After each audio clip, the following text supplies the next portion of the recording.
Les enfants de Côte d'Ivoire, là, vous, qui prenez la photo de Nadi Gbagbo pour dire du n'importe quoi, là. Si genre vous prenez photo de Nadi Gbagbo, vous plaquez ça sur vos écrans et vous commencez à raconter du n'importe quoi. Quand on va commencer à prendre photo de vos mamans aussi pour plaquer, pour leur demander ce qu'elles ont fait pour la Côte d'Ivoire ou bien ce qu'elles ont fait pour Ziggy, là. On espère que vous n'allez pas pleurer, hein. Quand on va demander à vos mères ce qu'elles ont fait pour la Côte d'Ivoire, hein, le combat qu'elles ont mené pour la Côte d'Ivoire, parce qu'elles sont ivoiriennes aussi, hein. On espère que vous n'allez pas pleurer. Quand on va aller prendre photo de vos mères, on va retrouver ça là. Et puis on va plaquer. Et puis on va commencer à demander à vos mères pourquoi jusqu'à présent elles ne sont pas allées libérer Ziggy là. On espère que vous n'allez pas vous fâcher. Vous n'allez pas pleurer, hein. Parce que Nadi Gbagbo là, c'est le moment de quelqu'un aussi, hein. Voilà. Vous avez vos mères. Et puis c'est si Nadi Gbagbo vous acharnez comme si c'est elle qui avait attrapé Ziggy pour l'envoyer à la Maka. Mes chers frères, attendez d'abord. On revient sur ce dossier-là, mais pour l'instant, on va aller au Burkina Faso. Parce que Jeune Afrique a dit n'importe quoi. C'est parti, chers frères, chers camarades. Ça dit que nous, on est là, hein. On n'a pas envie de parler. Ça ne vous arrange pas. Vous voulez nous voir parler? Mais on va parler. Chers frères, chers camarades, le porte-parole d'Alassane Ouattara, Jeune Afrique, dit que le président Ibrahim Traoré gouverne avec sa famille. Et que depuis l'arrivée au pouvoir, lui gouverne avec sa famille. D'accord, on a compris. Moi-même là, je demande pardon au président Ibrahim Traoré. Il n'a qu'à aller fouiller dans tous les petits villages où il y a ses cousins, ses nièces, ses oncles, hein, ses parents là, il n'a qu'à ramasser tout le monde. Il va les mettre dans le gouvernement, il va gouverner avec eux. Parce que je n'arrive pas à comprendre. Jeune Afrique. Ton patron Alassane Ouattara, lorsqu'il a pris le pouvoir en 2011, là, quand il est arrivé, il a mis toute sa famille au sein du gouvernement autour de lui. C'est-à-dire, aujourd'hui en Côte d'Ivoire, là, la Côte d'Ivoire même est le seul pays que moi je connais, hein, où un seul parti politique dirige tout le pays. C'est-à-dire, au sein du gouvernement, il n'y a pas un autre parti politique, il n'y a pas de membres, des cadres d'autres partis politiques. Si tu n'es pas RHDP, tu n'es pas dans le gouvernement. Si tu n'es pas RHDP là, tu n'es pas dans le gouvernement. C'est encore dans ce moment où il voit ça. Hein. Et vous allez vous lever pour dire que Ibrahim Traoré gouverne avec sa famille? Les gars, vous faites exprès. Genre, vous faites exprès, vous cherchez. C'est-à-dire, vous voulez qu'on parle. En Côte d'Ivoire, si tu n'es pas RHDP, tu libères le tabouret. Qui est au sein du gouvernement, qui est PDCI, qui est FPI, qui est PPACI, qui? Il n'y a que le RHDP au sein du gouvernement de Côte d'Ivoire. Alassane Ouattara, c'est bon petit. Maintenant, parlons de famille. Mais Jeune Afrique, Alassane Ouattara fait pire. Il fait pire que Ibrahim Traoré. Depuis 2011, l'arrivée au pouvoir. Il fait pire. Regardez aujourd'hui là. Aujourd'hui. C'est-à-dire que vous vous levez aujourd'hui pour venir parler de IB où Alassane Ouattara vient de remanier son gouvernement. Vous ne parlez pas de ça, hein? Où son petit frère est ministre de la Défense et vice-premier ministre. Vice-premier ministre, je vois les gens qui disent c'est existe. Bon, quelle est l'utilité d'un vice-premier ministre en Côte d'Ivoire? C'est sur Alassane Ouattara seulement on voit ça. C'est délapider l'argent de l'État. C'est-à-dire, à part eux là, personne d'autre n'est intelligent en Côte d'Ivoire. Personne d'autre n'a de diplôme en Côte d'Ivoire. Il n'y a que le RHDP, c'est-à-dire Alassane Ouattara et sa famille, qui ont des grands diplômes. Il est président. Sa nièce gère la caisse de l'État. Son fils ou son petit frère, on ne sait pas qui il est. Lui, c'est lui qui gère l'armée. Il a même une milice privée. Il a plein de parents qui gèrent, qui ont des hauts poches, ou bien même ses beaux-fils, ou bien beaux-frères, tous ceux-là. Et tous ceux qui gèrent la Côte d'Ivoire. Si on veut citer les noms, on ne va pas quitter ici. Et vous voulez vous acharner sur Ibrahim Traoré? Vous n'avez pas honte, hein? Vous là, vous n'avez pas honte, hein? Mais chers frères, chers camarades, il y a un frère malien qui s'est levé qui a dit que, c'est-à-dire, le Mali a la capacité, c'est-à-dire si aujourd'hui ça s'est gâté entre la Côte d'Ivoire et le Mali, en moins de 25 minutes, l'armée malienne pourrait mettre la main sur Alassane Ouattara comme les États-Unis ont fait au Venezuela. C'est-à-dire, ils peuvent venir, ils vont mettre la main sur Alassane Ouattara, devant l'armée ivoirienne. Ah ouais. Bon, quand le gars dit ça, voici que Niamey, le Niger, a été attaqué.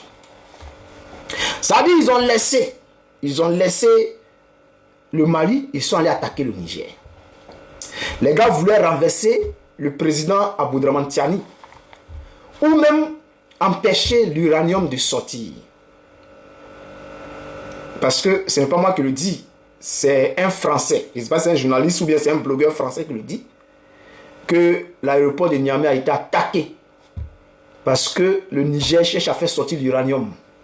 Fait passer ça par la mer, je ne sais pas quoi là, ou bien par les airs, je ne sais plus.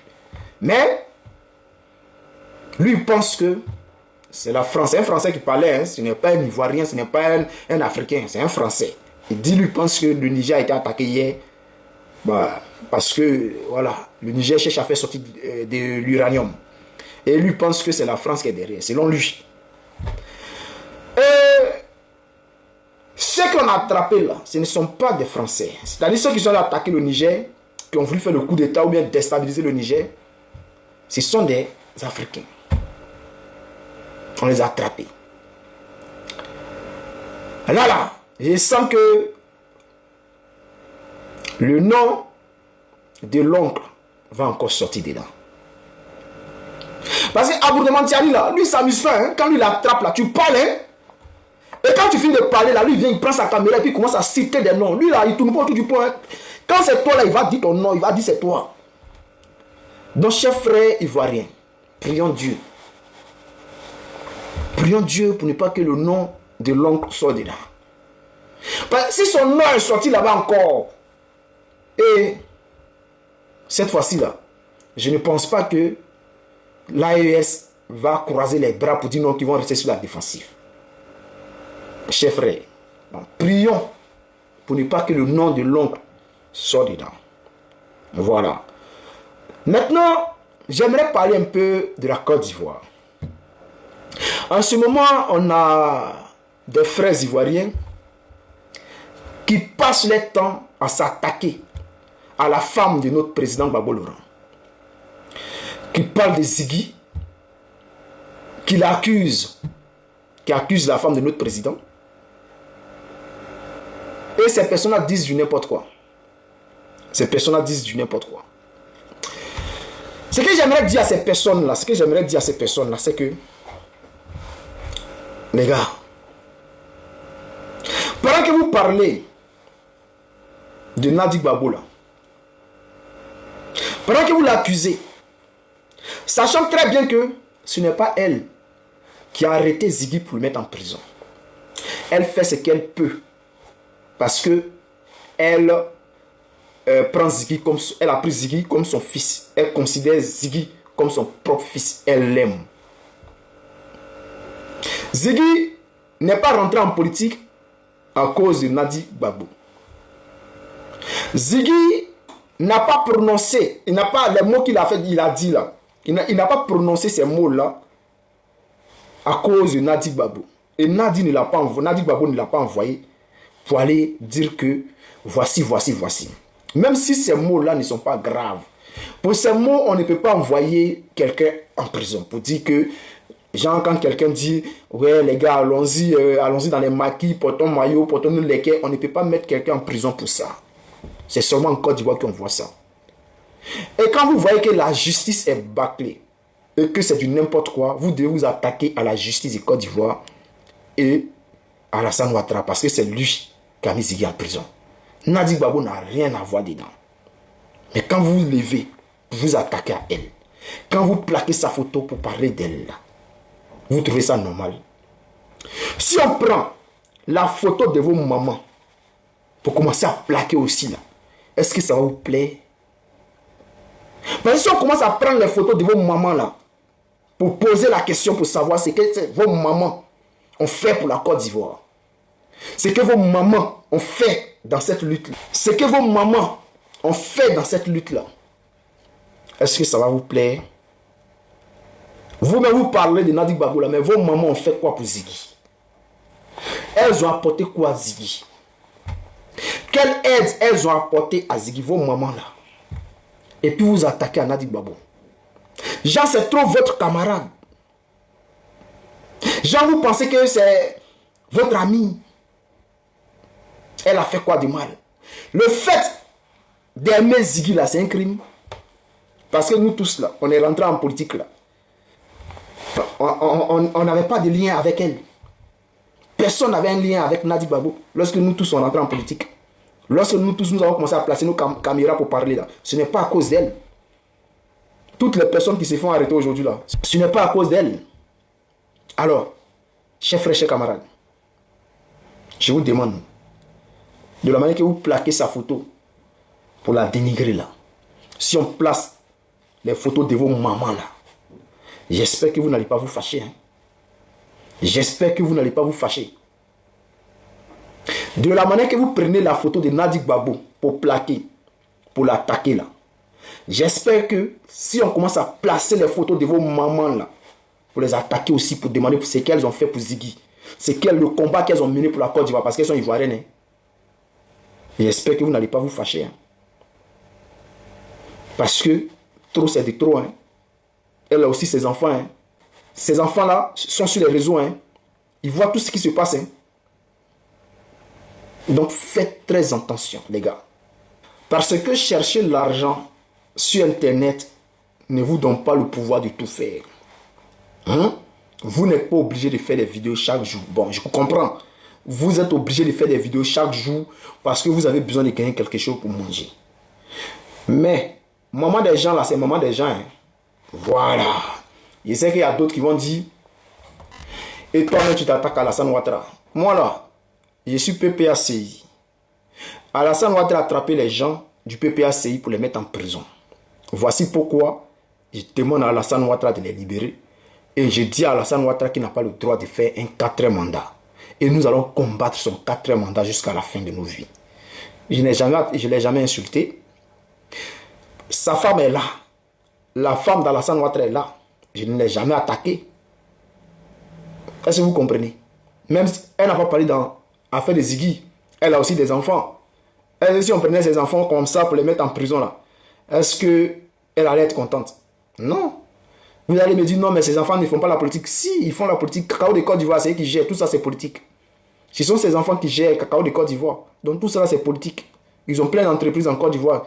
Voilà. Qui gèrent les affaires des Ivoiriens. Donc tout ça, c'est politique. Donc si on s'attaque à ces enfants ou bien on les prend, on les met en prison, là, est-ce qu'elle sera contente? Mais avec ça, on ne dit rien. Elle est là, on la laisse tranquille dans son coin. Et puis on parle avec Alassane Ouattara. Donc, si vous levez, parce que Nadi Gbagbo dit non, qu'elle aime Ziggy, elle traite Ziggy comme son fils, et aujourd'hui ça vous fait mal, parce que Ziggy est en prison, et qu'elle ne peut rien faire, mais vous voulez qu'elle fasse quoi? Ou bien vous voulez qu'elle aille à la Maca, elle fasse sortir Ziggy, et puis elle reste dedans. C'est ça. Ou bien, qu'est-ce que vous voulez qu'elle fasse? Le dictateur qui est en face de vous là, vous ne le voyez pas. Hein? Ceux-là qui ont pris Ziggy pour mettre Ziggy en prison, tous les autres camarades là, vous ne les voyez pas. Hein? C'est-à-dire vous n'avez plus de contenu à faire, vous voulez vous acharner sur la pauvre dame. Continuez. On commence à plaquer photos de vos mamans aussi là. On commence à parler de vos mamans, non? Ça va vous choquer un jour. Continuez sur nous. Partage la vidéo et puis abonne-toi.